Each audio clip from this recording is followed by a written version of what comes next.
Welcome to How to Study and Ace Examinations, presented by Klah, curated from my three-part book, What the Schools Fail to Teach About Education, proudly brought to you by Strap, in association with the Rotary Club of Accra Industrial and the United Nations Youth Association of Ghana.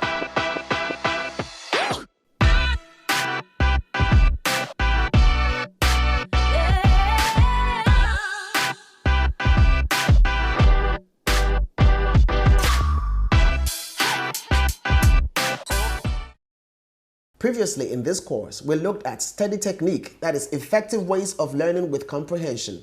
Speed reading, that is how to read more materials in less time with comprehension. How to commit things to memory. Techniques for committing different study materials to memory. How to answer questions. Ever seen a clever student fail? Well, that's because examinations always have their own rules and we need to understand them in order to be able to excel.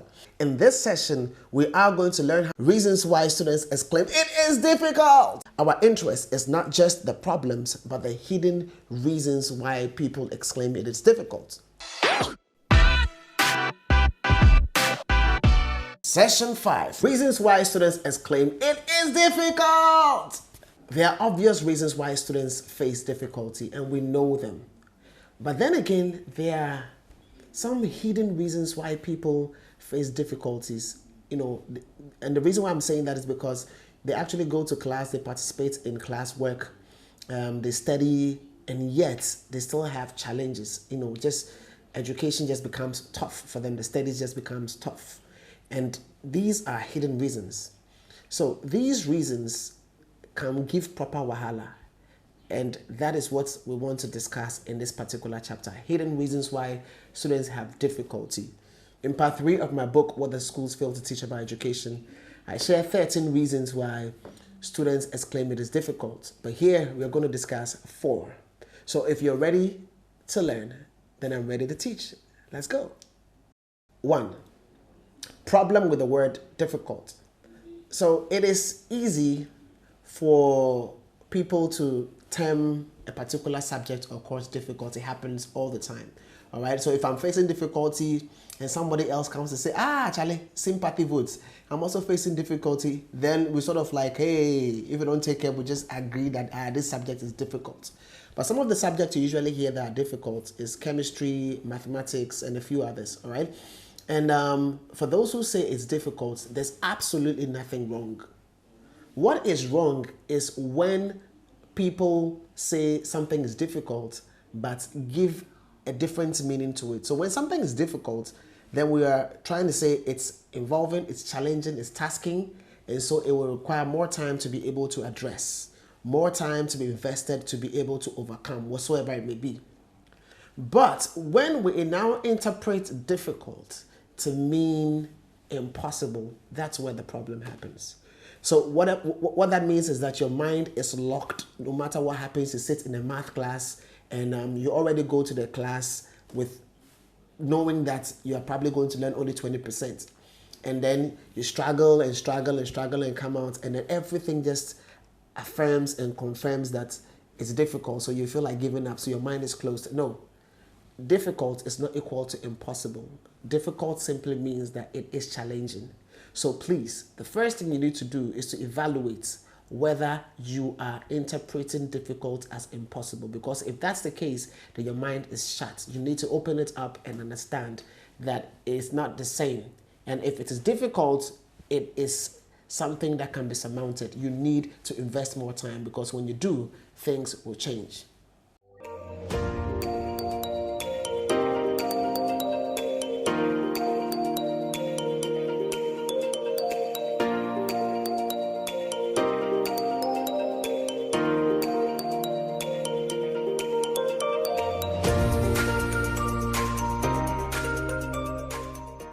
Language of education. When people have problem with the language of education, education becomes difficult, or studies whatsoever. Everything just becomes difficult. What exactly do I mean? So in Ghana, for example, our official language for education is English. So we teach in English. We read textbooks in English. We do assignments in English. We do examinations in English. As a matter of fact, everything that we do is in English. So if you don't understand the English language, if you don't understand that certain words have got multiple meanings, if you don't understand idiomatic expressions, if you don't understand the metaphors and the similes, you don't understand all of these elements put in there, you are going to have problem.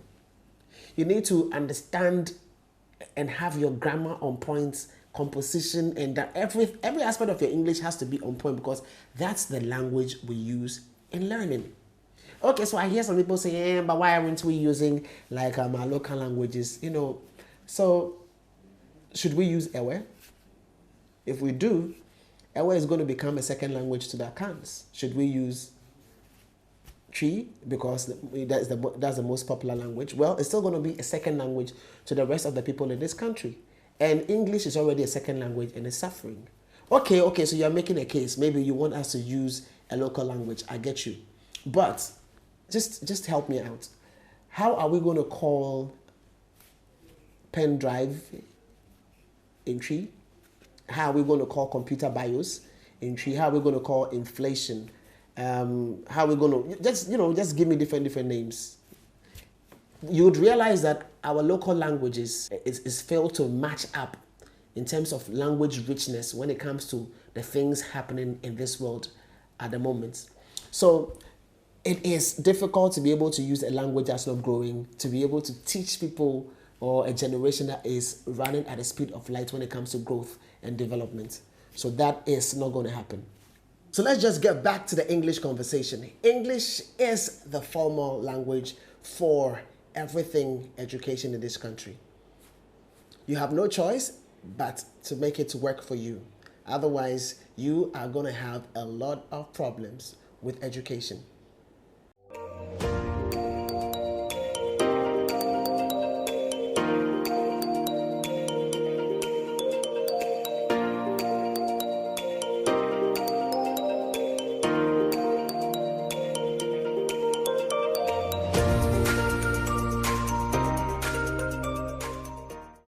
Low self-esteem.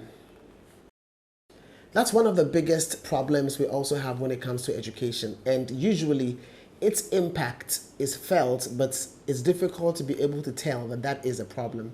And that's one of the reasons why we need to discuss it. See, there are some folks out there who are actually suffering from verbal abuse. They constantly have people close to them telling them that they are worth nothing, that they are losers, that everyday anthem is negative, that they will never amount to anything, and there is no hope whatsoever they do is not up to scratch. It's not up to standard.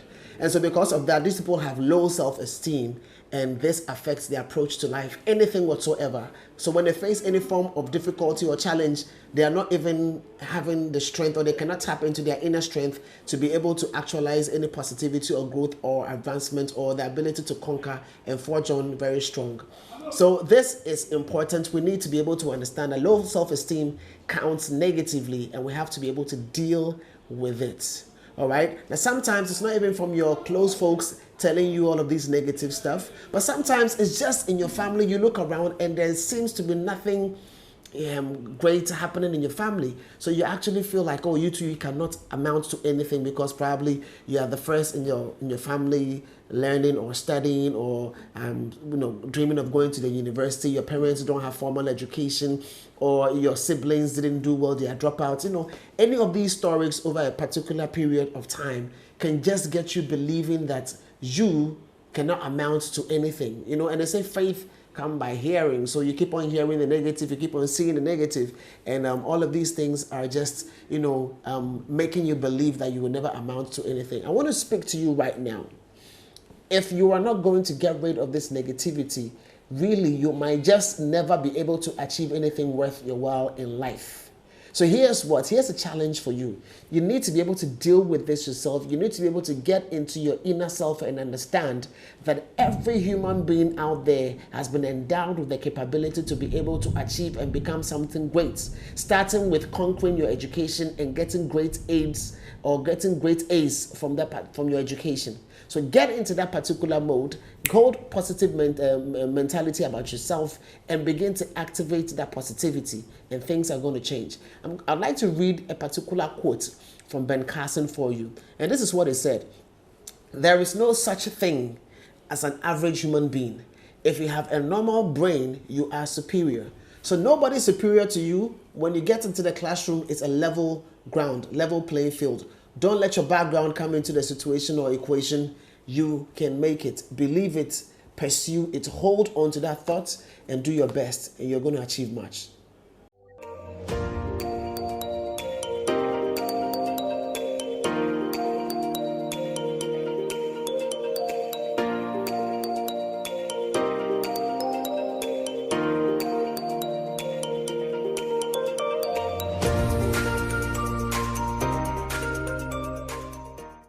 Theory over practical. This is the last conversation under why students claim it is difficult, and it is very important that we need to understand this particular issue. See, education is both theory and practical. Our educational system, however, emphasizes more on theory and neglects the practical side. Now, there are certain things that you cannot understand, or education, it cannot be easy for you if you are not doing. So for example, one of them is the practical side of education. If it requires practical experience and you are not doing it, it means that everything you do becomes mental work. So for example, you cannot study ICT mentally without adding the practical side. You need to be able to combine the two to make sense out of it. So given our system is heavy on theory, what you are likely to get is a system that basically teaches you everything mentally without emphasis on the practical side. So be it chemistry, be it agriculture, etc. Things that you are supposed to go out into the field or get hands-on experience, you are not going to get it. So my point to you is this: the examiner out there who is supposed to set questions and for you to answer, at the end of the day, he will set it anyway, assuming and thinking that you have gone through everything in your syllabus. So the key thing here is, even if your school does not do this, even if the educational system has this weakness, which it does have, what you need to do is to help yourself. Your education is yours anyway, so help yourself. Look for ways and means you can gain practical knowledge, because once you gain the practical knowledge, it will give you a better understanding of anything you are studying. And once you do have that, it makes you better appreciate the information or the course, and it gives you the opportunity to be able to ace your exams. If you don't do that, you will suffer just like any other person is suffering. So it may be tough, it may be hard. It is not your fault that the schools don't do enough practicals, but it is always to your advantage if you're able to find ways and means to make up for this particular deficiency. So tap into whatever resource you can, and then look for ways to put into practice, or to practice the practical side of our education.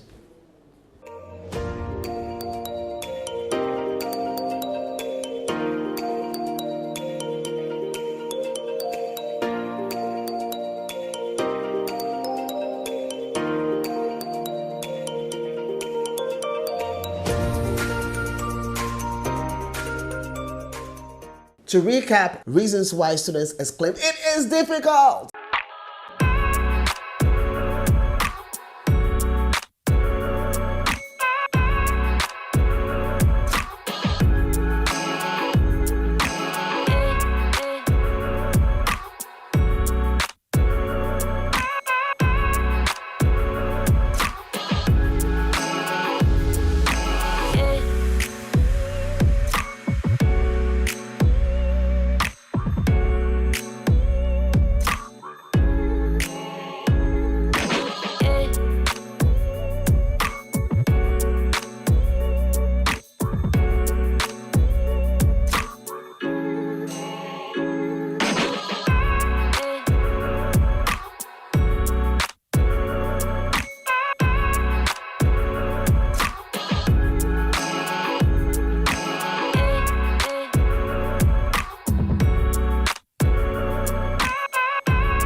In conclusion, all of these are supposed to help you overcome difficulties in education. So that's information that you have. But this information will do you no good if you do not put it into practice. So do yourself a favor. Practice. Jolali.